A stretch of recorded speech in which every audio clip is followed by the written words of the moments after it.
What would you do if the woman who baked your husband's birthday cakes tried to poison you at dinner?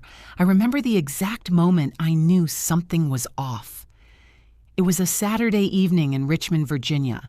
We were seated around the long mahogany dining table that Dolores, my mother-in-law, loved to brag about. Candlelight flickered gently, casting shadows on the floral wallpaper and reflecting off the polished silverware. Eric, my husband, was already halfway through his plate of baked ziti, his favorite. It looked perfectly normal, bubbling cheese, crisped edges, red sauce with just the right hint of basil. Mine looked gray, pale, lifeless. Dolores slid the plate in front of me with a smile so sweet it curdled in my gut. "I made this just for you, dear," she said. The scent hit me immediately, metallic, bitter, not even close to the aroma of baked pasta. My stomach turned. I looked up to find Dolores watching me too closely, waiting. That's when the chill crept into my spine. From the very first day she met me, I was the girl from nowhere, not a debutante, not from money, not worthy of the Harrison name. What I wanted was simple to be accepted into the family. What I got instead was 6 years of polite sabotage comments about my cooking, snide remarks about my background, condescending advice wrapped in fake kindness. And now, this plate smells different, I said, casually lifting the fork. "Oh, it's a family recipe," Dolores replied, eyes twinkling in a way that made my skin crawl. "Passed down from generations of strong women. I thought you'd appreciate something unique." I didn't take a bite. Instead, I reached into my purse beneath the table and quietly opened my voice recorder app. Something about the way she was looking at me, too eager to, still set off alarms in my head. "You made this version just for me?" I asked lightly. "Of course, Lauren," she said, her smile stretching too wide. "After all these years, I figured it was time to share something special, just between us girls."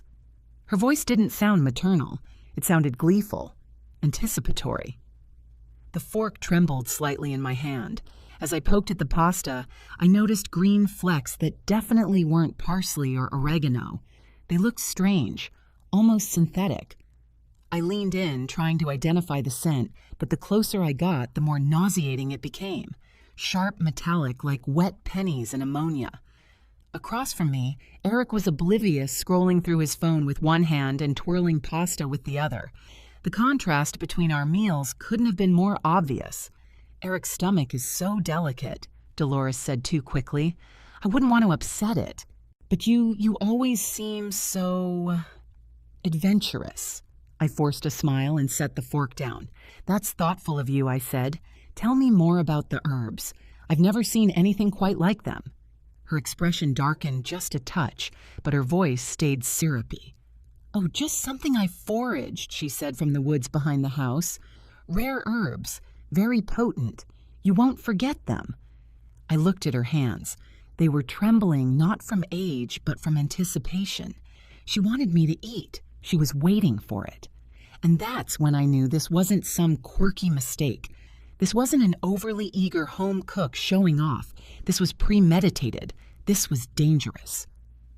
My heart thudded painfully against my ribs as I fought to keep my face neutral.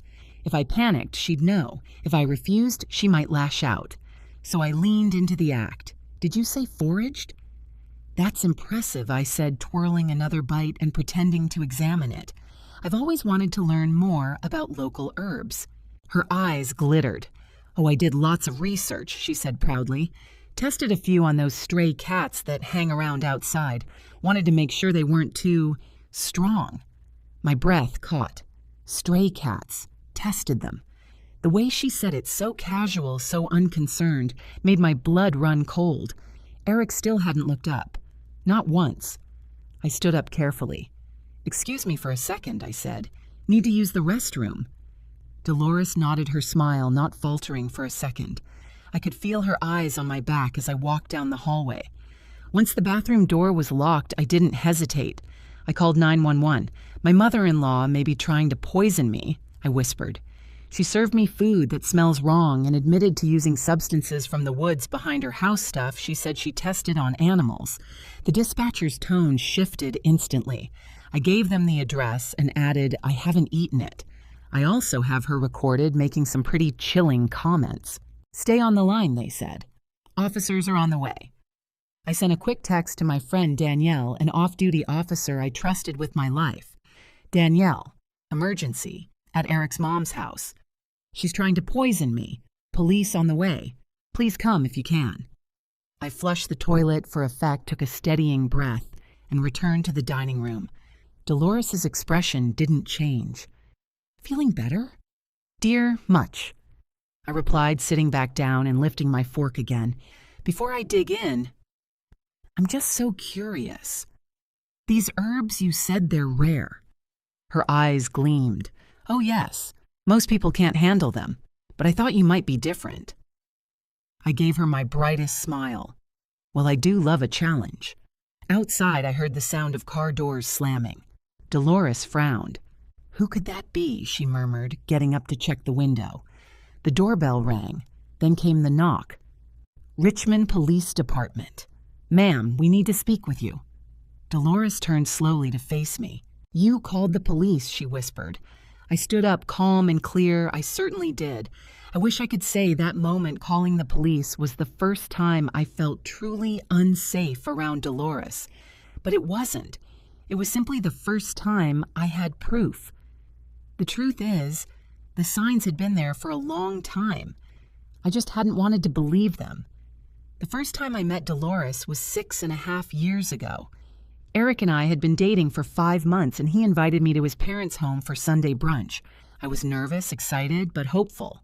I brought a homemade blueberry coffee cake, my mother's recipe. Dolores took one look at the cake, then at me, and said, "How quaint. You baked the way she said it, like I'd offered her a dead fish."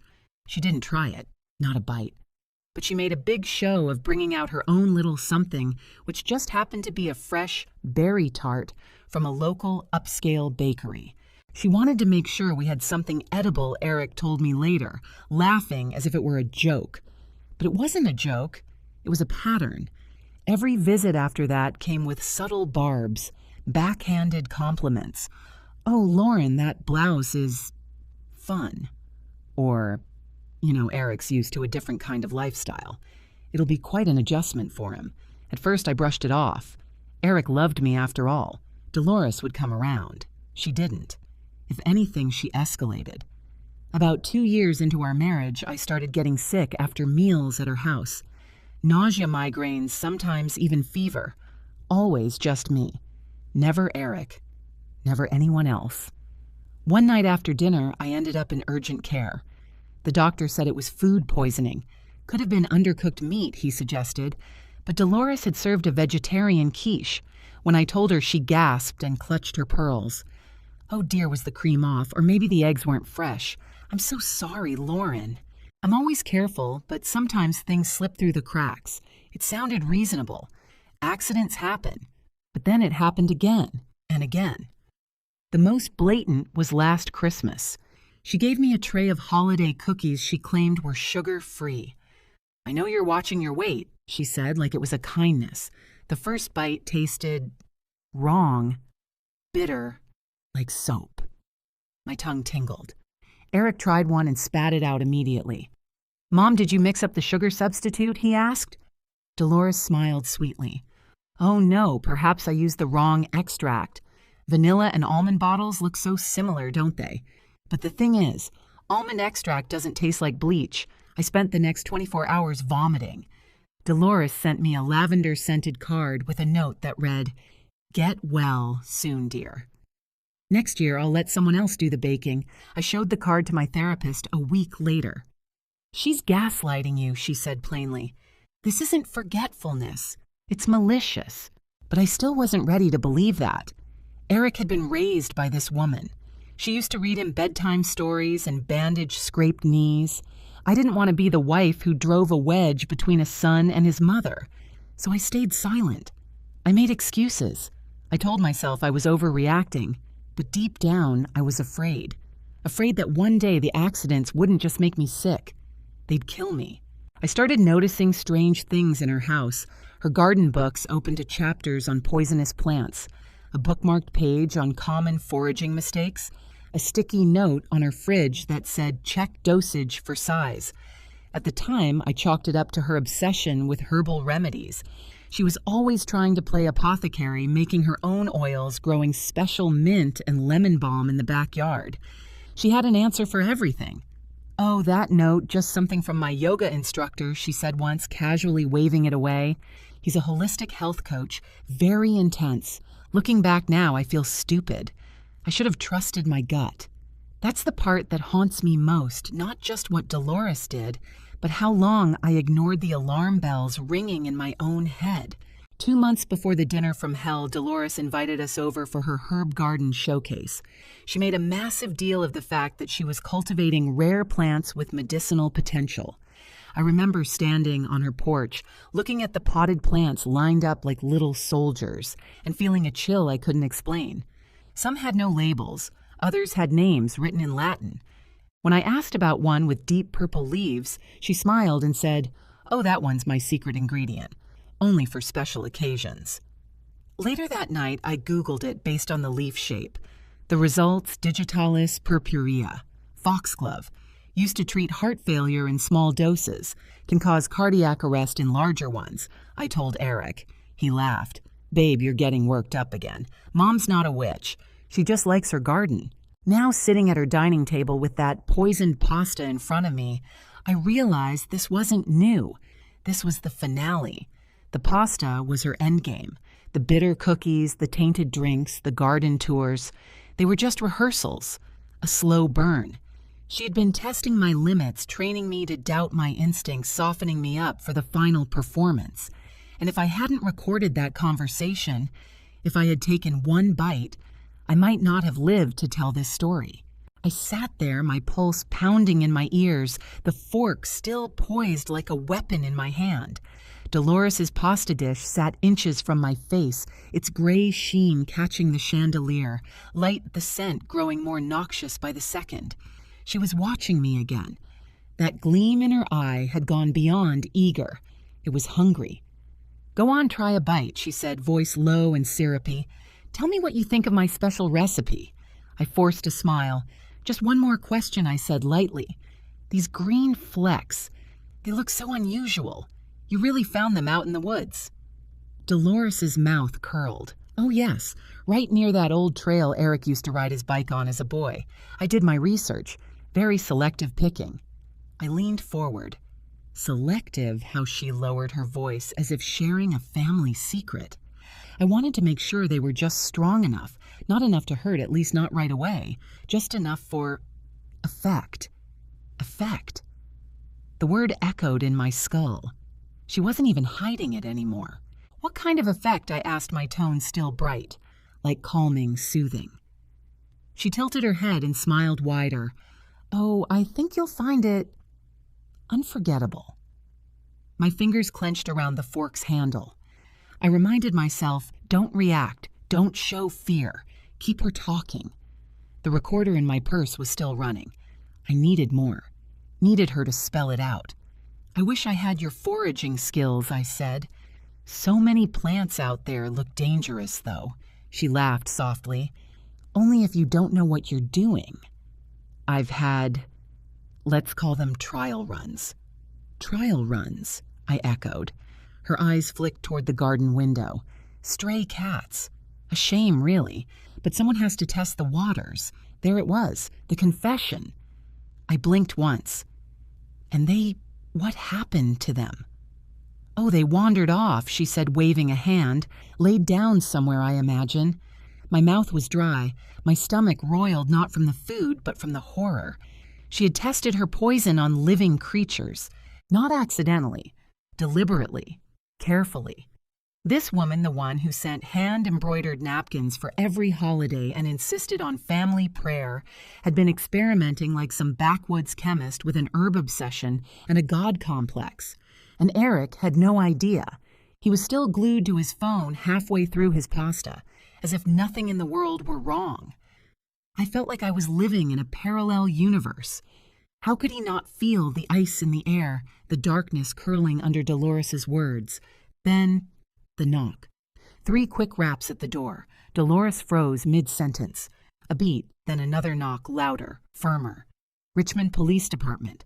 Ma'am, we need you to open the door. She slowly turned her head toward me. You called them.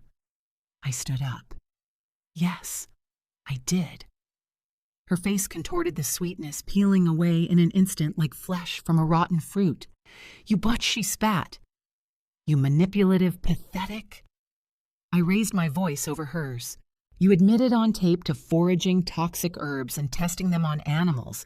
You called this meal an experience I'd never forget. You've been trying to hurt me for months. Eric finally looked up. Wait, what? He blinked. What's going on? I didn't answer. The front door opened. I saw 2 officers step inside. One was Officer Martinez, the other Officer Chen. And behind them, like a miracle, was Danielle off duty, but fully alert, her badge clipped to her jeans, and her eyes locked onto mine. Lauren, she said, walking toward me. Are you okay? I didn't eat it, I said, voice trembling now that the danger was real, not just hypothetical. The food's still there. My phone recorded everything, she confessed. Danielle nodded. Step away from the table. Dolores's face was twisted into something feral. You believe her? Over me, she shrieked. I have lived in this town for 30 years. I run the charity gala. I bake for the women's shelter. Danielle was calm. You also just admitted on record to foraging unknown substances and testing them on animals. Officer Martinez stepped forward. Ma'am, we're going to have to ask you to move away from the food. We need to secure the scene. I want a lawyer, Dolores snapped. This is outrageous, of course, he said. And your lawyer can meet you at the station. But we need to investigate these claims. Danielle turned to Eric, who looked pale and confused. She said your mother served her food with unknown substances, that she's been sick before, that the green flecks in this dish aren't herbs.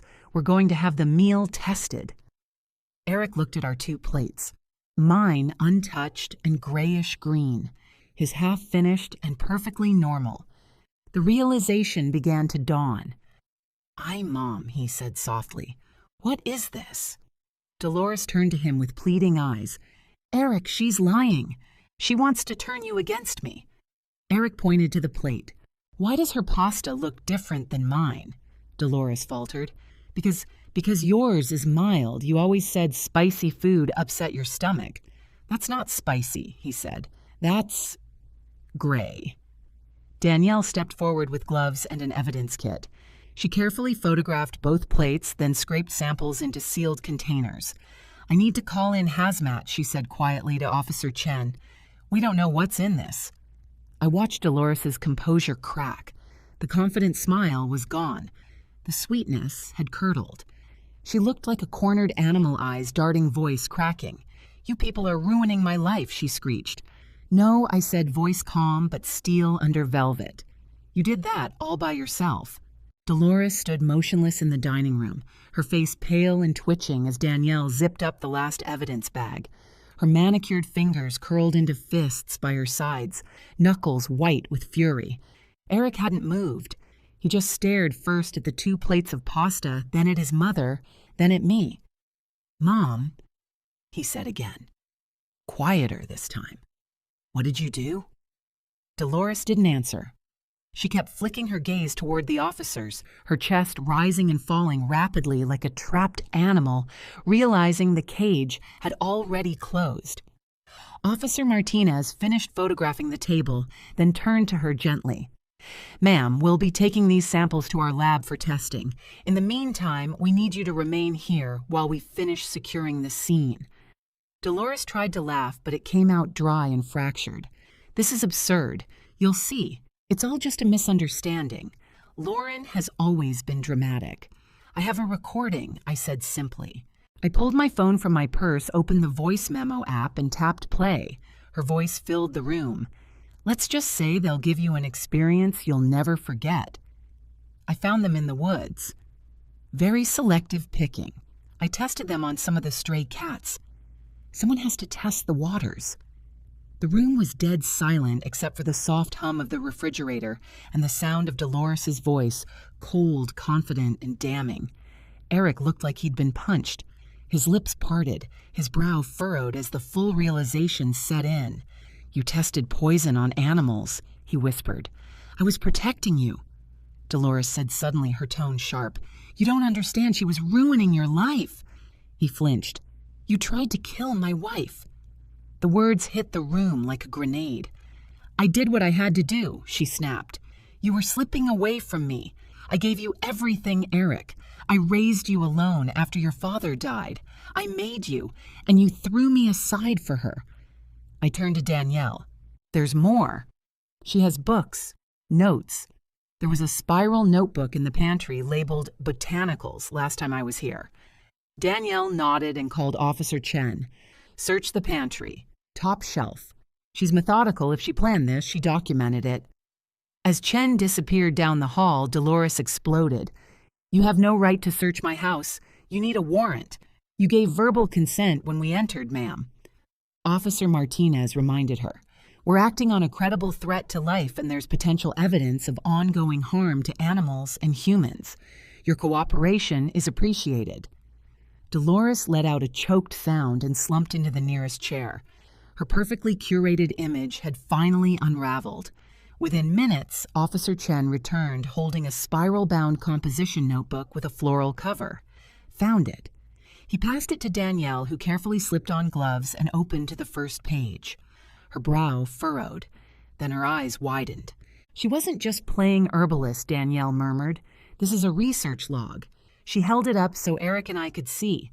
Meticulously dated entries filled each page in Dolores's elegant handwriting. Tested foxglove blend on milk. Taste masked with peppermint oil too strong. Lauren only ate half of cookie batch. Note reduced bitterness with brown sugar. Pokeweed worked better. No vomiting, just dizziness. Increased dosage by 15% next time. Eric staggered backward. She was testing, tracking symptoms on Lauren. "She was experimenting," Danielle said grimly, "and she was escalating." Then Officer Chen's radio crackled. "Dispatch be advised, hazmat team just uncovered 3 shallow graves in the back garden, believed to be animal remains, requesting veterinarian support and confirmation, suspected poisoning." I covered my mouth. The cats. They hadn't wandered off. They had died. My stomach churned violently. I wanted to run scream-cry, but I stood frozen, rooted in disbelief. Eric swore under his breath and turned to his mother. "Those cats. You said they were just strays. You said they stopped coming around because of the weather." Dolores's voice was hollow now. "They were old, sick. I was doing them a favor." "No," he said, his voice shaking. "You were practicing." Danielle gently closed the notebook. "Ma'am, based on what we've seen, you are now being placed under arrest for attempted poisoning, animal cruelty, and reckless endangerment. You have the right to remain silent." "I am a pillar of this community," Dolores shrieked. "You people have no idea who you're dealing with. You're dealing with the truth," I said, stepping forward, "and for once it's louder than your lies." Danielle guided Dolores up, and Officer Chen began reading her rights in full. She didn't resist, but she didn't go quietly either. "You destroyed this family," she spat at me. "You wormed your way into our lives like rot." "No," Eric said softly. "You did that the moment you decided my wife didn't deserve to live." After she was escorted out, Eric collapsed onto the couch like a man aged 20 years in an hour. He stared at nothing. Danielle came over and crouched in front of me. "We'll have the pasta tested. We'll catalog the notebook, log the animal remains, and submit the recording. With all this, the DA will have everything they need." "Thank you," I whispered. "You saved me." "No," she said. "You saved yourself. You trusted your gut. You stayed calm. That's what saved your life tonight." I looked over at Eric. He was crying silently. "I should have seen it," he whispered. "God, Lauren, I'm so sorry. I didn't think she'd ever—" "I know," I said. "I didn't either. But deep down, I had always suspected. I just hadn't wanted to believe someone could hate me so much for simply existing.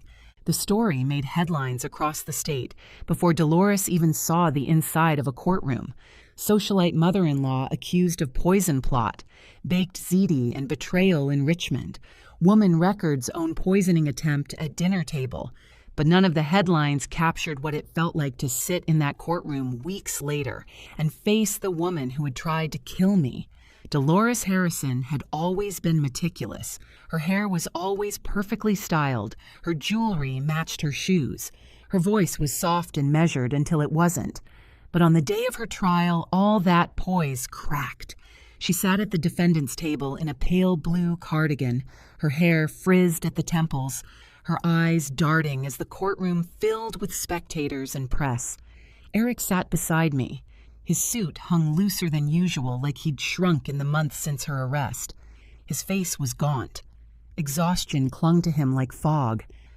"I still don't understand how I didn't see it," he whispered.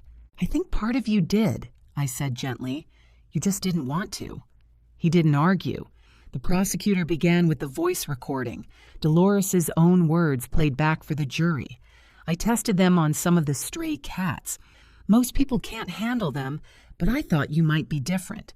Something just between us girls. Then came the photos, the side-by-side comparison of the two pasta dishes. Mine gray and flecked with unnatural green, his warm and red and comforting. And then came the journal. Danielle took the stand and held it up for the jury. Each page was displayed on a screen, handwritten logs of toxicity symptoms, dosage, timing.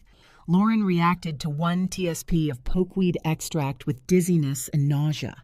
Next time, blend foxglove with oil to reduce bitterness. Add crushed mushroom cap in pasta sauce for slower onset. I watched the jury's faces change with each entry. Shock, disgust, horror. Then came the veterinarian who confirmed that the cats buried in the garden had all died from the same combination of substances found in my food: pokeweed, foxglove, and something even more lethal, Amanita virosa, destroying angel, a mushroom so toxic that even a small amount could lead to liver failure and death. Dolores had blended it into a sauce she intended me to eat for dinner. She hadn't just tried to hurt me. She had planned to end me quietly in her own home with the same fork and knife she used for holidays. The prosecution rested its case with a powerful statement. This wasn't a crime of passion. This was slow, calculated, cruel. This was a woman who spent over a year crafting the perfect poison and smiling while she served it. Dolores's defense attorney argued situational insanity, blaming an alleged medication interaction menopause and a supposed fear of losing her only son. She was overwhelmed, he said. Empty nest syndrome, untreated grief. She lost her husband, then feared losing her son. But the notebook destroyed any hope of sympathy. There was no spiral into madness. There was structure, timing, revisions, scientific precision. And then it was my turn. I took the stand and told my story. Every meal, every insult, every time I walked away from her house with a stomachache and a pit of dread. I told them about the cookies, the mild mix-ups, the herbal showcases. I told them about the night I recorded her, the night I realized I was never going to be good enough for her, unless I died. Eric testified too. He didn't try to hide his shame. I didn't believe my wife, he told the court. I made excuses for my mother. I told myself Lauren was exaggerating, that she was just being sensitive. I thought I was keeping the peace, but I was really enabling a nightmare. He described Dolores's perfectionism, her obsession with appearances, her simmering contempt for outsiders. She wrote about my wife like a lab rat, he said, voice cracking. She documented her suffering. She was proud of it. When he stepped down, he didn't return to the gallery. He walked out of the courtroom and didn't come back. The verdict took less than 3 hours. Guilty on all counts. Attempted first-degree murder. 3 counts of felony animal cruelty. Premeditated use of toxic substances. Tampering with food intended for human consumption. Dolores didn't cry. She didn't beg. She just sat there unmoving, as if refusing to acknowledge the court's authority. But as the judge read out her sentence, 25 years with no chance of parole, She finally turned toward me. "You destroyed my family," she whispered loud enough for only me to hear. I met her gaze and said evenly, "No, you destroyed it the moment you decided I was better off dead." The bailiff took her away. She didn't look back. After the trial, reporters swarmed. People reached out from all over the country. Strangers wrote letters saying I had a toxic mother-in-law too, but I never thought it could go that far. But behind closed doors, it wasn't over, because while Dolores was in prison, my marriage was already crumbling. Already. The day the trial ended, I thought I'd finally feel peace. Justice had been served. Dolores was behind bars. The world knew the truth.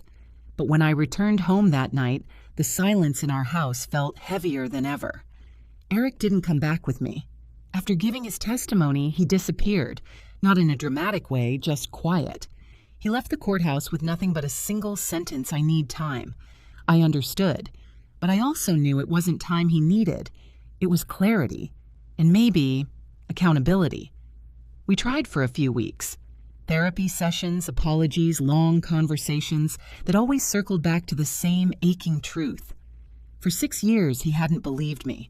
Not when I got sick, not when I voiced my suspicions, not when I begged him to see the signs.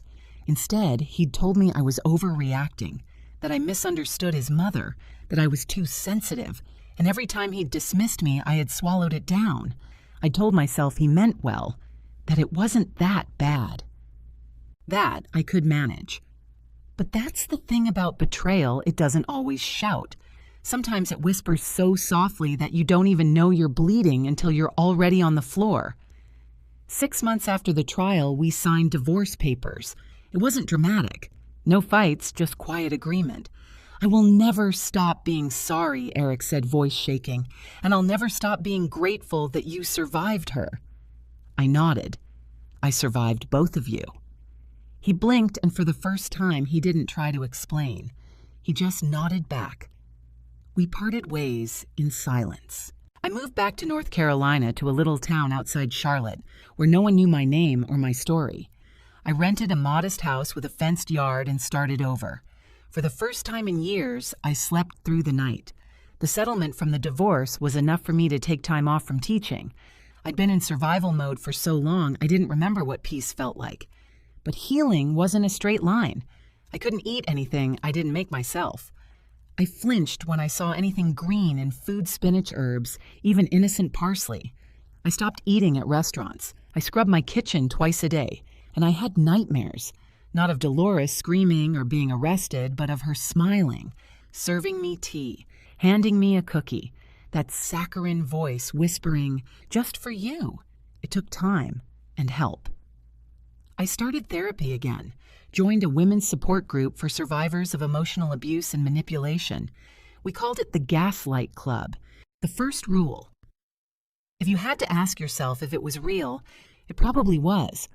I volunteered at an animal shelter too. Caring for creatures that had been abandoned or hurt, it grounded me.